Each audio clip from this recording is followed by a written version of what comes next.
Coucou tout le monde, on se retrouve pour une nouvelle vidéo et avant d'entamer ce book haul et cet unboxing, j'ai décidé de vous parler de quelque chose. Alors, j'ai donc créé une page Facebook il y a quelques temps, mais étant donné qu'elle est un petit peu désert, je vous conseille vivement de liker parce que voilà, de temps en temps, j'aime bien faire des petits jeux, j'aime bien donner des petites informations, j'aime bien faire vivre ma page, mais étant donné qu'il n'y a pas grand monde, il faut peupler tout ça.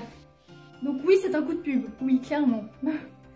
Donc commencer avec mon premier service presse, donc, et il s'agit de 5 élus pour une princesse de Noémie Créton. Donc ça c'est un livre que j'ai déjà lu, déjà chroniqué, si vous voulez mon avis, si vous voulez tout ça. Il y a ma chronique, voilà, ou alors tout simplement le bilan qui sortira dimanche. Donc ça en fait c'est du coup une princesse qui doit persister à la tradition. Donc en fait elle doit passer 5 années dans 5 royaumes différents avec 5 garçons différents et du coup elle devra trouver son mari. J'ai acheté Nous les menteurs de le carte. Donc pourquoi déjà de base c'est absolument pas un livre qui me tentait, enfin je l'avais repéré mais bon j'avais pas tellement envie de l'acheter quoi. Et puis je me suis dit c'est soit ça soit Phobos, donc un tome 1. Et comme j'ai pris la résolution de ne pas acheter de tome 1 de début de saga parce que j'en avais déjà trop commencé, je me suis dit bon allez on va se laisser tenter par lui. Et j'ai lu le résumé et je trouve que ça me fait penser à Pretty Little Liars. Donc je me suis dit pourquoi pas.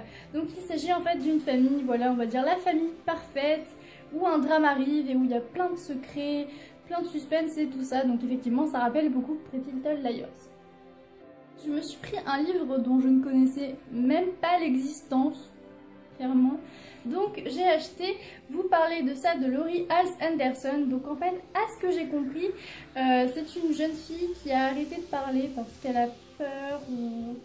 Parce qu'elle a peur et du coup en fait ses mots ne franchissent pas le seuil de la bouche. Donc finalement elle ne parle pas. Et du coup, tout le monde commence à se mettre un petit peu contre elle. Donc voilà, je trouvais que c'était quand même intéressant, un sujet un petit peu intéressant, puis un petit peu différent de ce qu'on a l'habitude de voir. Donc pourquoi pas.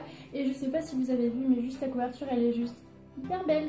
Elle est très très belle. J'adore totalement. Je suis fan. Maintenant, on va procéder au unboxing. Donc j'ai commandé 6 livres à Gilbert Joseph. Donc le carton est juste énorme quand même pour 6 livres. Voilà. C'est-à-dire 8 fois ma tête et la moitié de mon corps. Donc voilà. Donc je vais vous épargner le déballage parce que c'est toujours une catastrophe, voilà clairement. Voilà, donc dans ce colis il se trouve, il y a 4 d'occasion et 2 neufs. Alors on va commencer tout de suite. Donc ça se présente comme ça. Ouais, je vais l'ouvrir là. Bah, vous verrez rien, du coup, je suis désolée. Alors. Ah, nickel. On commence tout de suite avec Sommeil de Haruki Murakami. Alors, lui, je l'ai acheté d'occasion et il est juste en parfait état. Ah. Ouais, bon. Il y a un tout petit Rikiki dégâts, mais franchement il est juste en parfait état, je suis très très contente. Donc c'est l'histoire d'une japonaise qui ne dort plus depuis 17 nuits et du coup eh bien on va voir ce qui va se passer tout au long de ses rêves, tout au long de ses cauchemars. Voilà, on va un petit peu voir ce qui se passe finalement dans sa tête, dans son inconscient. Voilà, donc ça je l'ai acheté parce que je l'ai vu sur une chaîne. C'est la première fois que je le voyais, je l'ai vu sur une chaîne YouTube. Et bien évidemment, je me rappelle plus du nom, hein, parce que sinon c'est pas drôle, voilà. Donc voilà, c'est à cause d'une youtubeuse que je l'ai acheté. Et j'avais absolument pas vu, mais il y a des petites illustrations dedans. C'est juste génial, il est génial ce livre. Il est super beau, franchement, il est beau, hein. Il est très très beau. Ah mon dieu, il est génial ce livre. Et en fait, le papier en fait c'est du papier glacé. En fait, c'est pas le papier en arbre, on va dire ça comme ça. C'est vraiment du papier glacé, c'est tout lisse. C'est trop bizarre, il est génial ce livre. Donc ensuite, il y a donc l'herbe bleue d'une anonyme. Donc c'est un témoignage d'une demoiselle, une adolescente qui se drogue. Donc c'est un témoignage, on va dire plutôt tabou. Donc j'ai décidé de le lire et de l'acheter tout simplement parce que tout ce qui est dramatique et témoignage, j'aime bien lire ça pour ma culture personnelle parce que je trouve que c'est très important de se faire une idée des choses et voilà, ça c'est surtout des livres que je lis pour ma culture personnelle. Donc du coup je l'ai acheté aussi d'occasion et comme vous voyez, franchement bon, il n'y a pas trop de dégâts, enfin en fait c'est des tout petits dégâts. Je sais pas si vous allez voir là, c'est un petit peu plié là. Mais bon voilà c'est tout. Sinon il est en parfait état aussi. Nickel. Ensuite, alors qu'est-ce qu'il y a de beau? Qu'est-ce que c'est? Ah, c'est un livre que j'attendais avec grande impatience. Donc c'est aussi un livre très triste.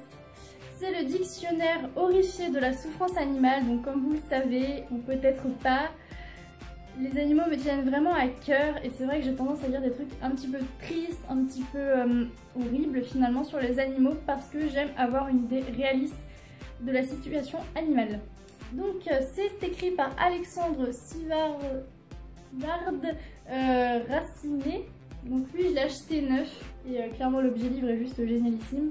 Je vais pouvoir lire tout ça et bon, ce sera pas une partie de plaisir bien évidemment, mais j'aime vraiment prendre conscience des choses. Donc c'est effectivement un dictionnaire en fait, ça se présente par exemple sous forme de... Il y a plusieurs lettres, par exemple au E c'est écornage, voilà donc c'est vraiment toutes les manières de torture sur les animaux. Effectivement c'est pas un livre à mettre entre toutes les mains, c'est vraiment quelque chose de très triste. Mais je pense que c'est quand même nécessaire de lire ce genre de choses et d'avoir une vision vraiment concrète de la réalité. Ensuite, alors, lequel des deux je prends? Je prends lui. Alors, il s'agit de quelques mythes en psychologie. Donc comme vous le savez, je fais de la psychologie. Voilà, voilà. Et du coup, c'est vrai que j'aime bien lire des trucs qui peuvent enrichir ma culture, voilà. Donc c'est un livre qui me tentait vraiment beaucoup, mais qui est quand même, on va dire, assez cher. J'ai acheté d'occasion, celui-là est d'occasion, et comme vous le voyez, il est en super bon état. Franchement, il est vraiment en très très bon état. Je suis très contente. D'ailleurs, je comprends même pas pourquoi il est d'occasion. Il n'y a pas de défaut, il n'y a rien. C'est un livre en fait qui aborde plusieurs sujets, par exemple comme les enfants loups. Enfin voilà, vraiment on va dire la mythologie de la psychologie. Donc comme vous voyez, enfants loups, singes parlants et jumeaux fantômes, voilà. C'est le genre de livre que je vais absolument adorer et dévorer. Je suis très contente. Donc c'est écrit par Kotaro Suzuki et Jacques Vauclair. J'ai absolument hâte de le lire. Alors maintenant il reste que 2 livres, donc je vais prendre celui que je vois être le plus abîmé. Bah, c'est normal, il est d'occasion, l'autre il est neuf. Donc il s'agit de La mort est une femme comme les autres de Marie Pavlenko. Donc ça aussi c'est un livre que j'ai vu sur une chaîne YouTube, je ne sais plus non plus le nom de la youtubeuse. Évidemment, Mémoire de poisson rouge. Donc lui c'est le livre le plus abîmé là. Bon ça va, hein. J'ai eu pire. Donc ce que j'aime vraiment chez Gilbert Joseph, pardon, c'est que les livres d'occasion sont généralement de super, enfin sont vraiment pas beaucoup abîmés, ça c'est juste génial. J'ai juste eu 2 ou 3 livres où c'était quand même bof. Mais sinon voilà, dans l'ensemble c'est génial. Donc alors, dans ce livre-ci, la mort est une femme qui, on va dire à peu près, est comme les autres et du coup elle fait un burn-out, elle en a marre de travailler, elle en a vraiment marre, donc du coup elle prend des vacances et du coup plus personne ne meurt et c'est là qu'elle rencontre une demoiselle et du coup elle commence à se lier d'amitié et du coup la mort prend conscience de ce que sont réellement les humains, comment peuvent être les humains. Ouais. Le dernier livre, c'est un livre qui a fait énormément parler de lui, mais comme je suis un petit peu chiante, je n'aime pas du tout acheter un livre quand il est en pleine croissance de popularité. J'aime pas ça du tout, ça m'agace. Moi j'aime bien acheter et lire le livre du coup populaire plus tard, genre plusieurs années après qu'il soit sorti, parce que ça me donne pas du tout envie de lire un livre quand il est en pleine croissance de waouh c'est génial. C'est bien qu'il soit génial, c'est génial, mais moi ça me restreint dans ma lecture, j'ai absolument pas envie de le lire quand tout le monde le lit. Voilà. Donc il s'agit de... Il s'agit de Eleanor and Park, du coup que j'ai acheté en neuf, écrit par Rainbow Rowell. Voilà, donc je pense que beaucoup d'entre vous l'ont lu. Donc il s'agit d'une demoiselle qui est, comme dit dans la description, trop grosse et trop rousse, et du coup elle se fait harceler à son école, et c'est là qu'elle rencontre Park, et du coup va naître plein de belles choses, plein d'événements joyeux, voilà, patati patata, et j'ai vraiment hâte de le lire. C'est juste que quand il est sorti, c'était absolument pas le moment pour moi parce que je ne supporte pas lire quelque chose que tout le monde lit, voilà. Voilà, cet unboxing et ce haul book est terminé. J'espère qu'il vous aura plu. Normalement, j'avais 2 livres supplémentaires à vous montrer. Malheureusement, je ne les ai pas reçus. Donc, ce sera pour un autre book haul. Voilà, je vous fais plein de gros bisous. Et surtout, n'hésitez pas à vous abonner à ma page. Voilà, salut!